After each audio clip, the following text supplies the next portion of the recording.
I'm Ben Meiselas from the MeidasTouch Network. A federal court in Washington, D.C. just denied former White House Chief of Staff Mark Meadows' motion for an emergency stay to stop the January 6th committee from getting his Verizon phone records. This comes after the same federal judge, Judge Carl Nichols, a federal judge in Washington, D.C., dismissed Mark Meadows' lawsuit against Nancy Pelosi and the January 6th committee. The dismissal order by Judge Carl Nichols came on October 31st, and Judge Nichols found that he didn't even have jurisdiction over Mark Meadows' lawsuit. So let me just tell you first about Mark Meadows' lawsuit to remind you what that was all about. The January 6th committee subpoenaed Mark Meadows for his personal testimony, a deposition, as well as they subpoenaed his records. They subpoenaed him back in September of 2021. Meadows produced some text message records, which we saw during some of the January 6th committee's public hearings. But then he stopped producing records.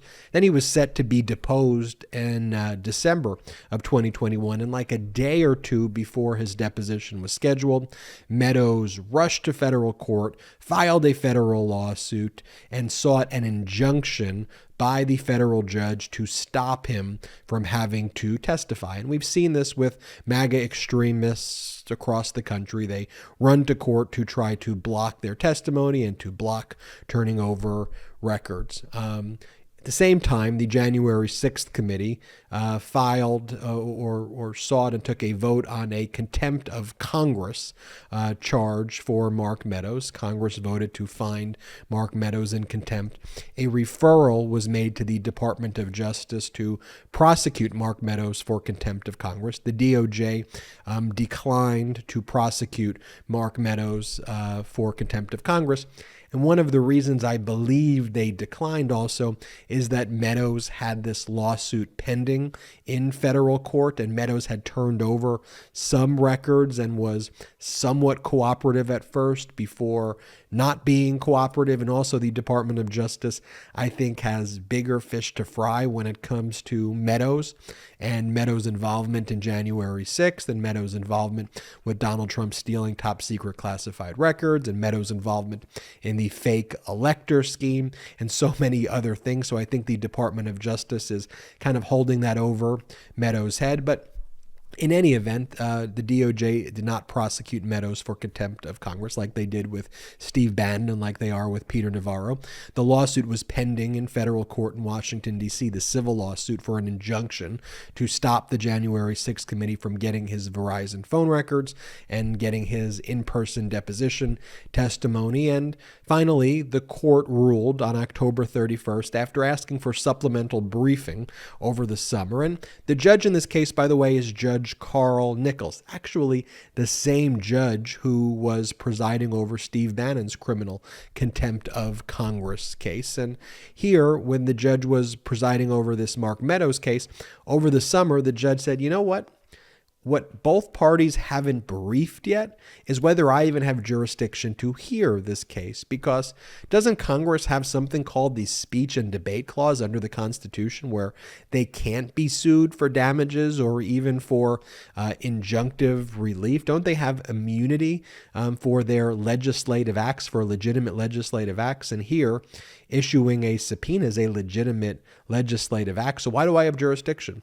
And the parties both briefed the issues. And interestingly, the January 6th committee was making the argument that here they weren't invoking the speech or debate clause because they wanted the court to rule that Mark Meadows could not assert executive privilege or any other type of privilege, which is what Mark Meadows was claiming why he didn't have to submit to a deposition before the January 6th committee or turn over any further records. And the January 6th committee, I think, wanted to establish a precedent there.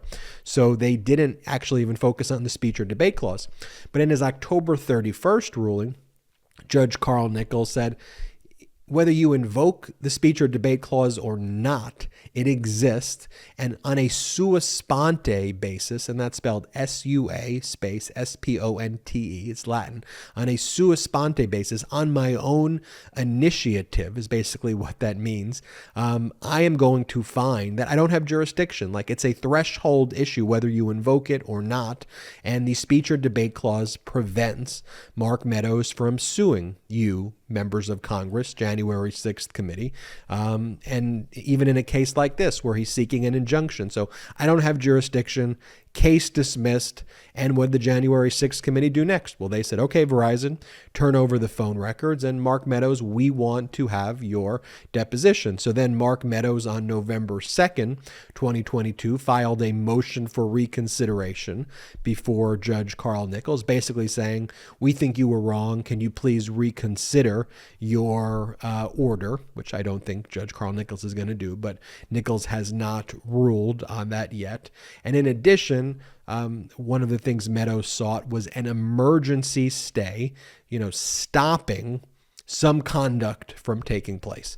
And why I say some conduct from taking place, what Judge Carl Nichols pointed out here when he denied Mark Meadows' motion for stay is, well, what conduct are you asking me to stop? Like, a stay is for me to block or stop something from happening. But I found, this is what Judge Carl Nichols is saying in this order, I found that I didn't even have jurisdiction to hear this. And presumably you're arguing that you want me to try to block Verizon from turning over their phone records to the January 6th committee. But this case isn't about Verizon. Verizon's not a party to this lawsuit. You were the one who filed the lawsuit. This court found there's no jurisdiction. And so there's really nothing for me to rule on. And it would be another thing if Verizon was a party. So on that basis, Judge Carl Nichols denied the emergency motion for a stay filed by Mark Meadows, which basically means the January 6th committee inches closer to getting these phone records. And let's hope the January 6th committee can get these phone records soon, because I think it will become a major part of their report. And so it's critical the January 6th committee gets it. Now, what is Mark Meadows going to try to do? Well, he's filed this motion for reconsideration. He's then going to file likely an appeal with the D.C. Circuit Court of Appeals to try to block Verizon from turning it over.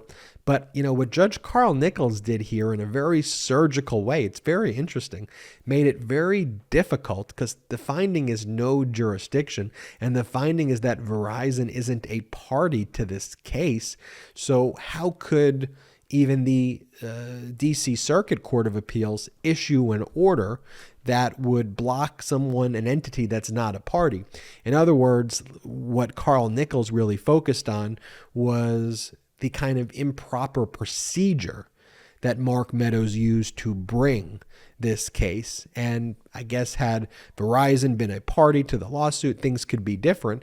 But the January 6th committees, they don't care. I mean, they want to get those Verizon records immediately. And so basic story here, the federal judge, denied Mark Meadows' motion to stay or to stop the subpoena to Verizon to get the phone records. The January 6th committee comes ever closer to getting those phone records.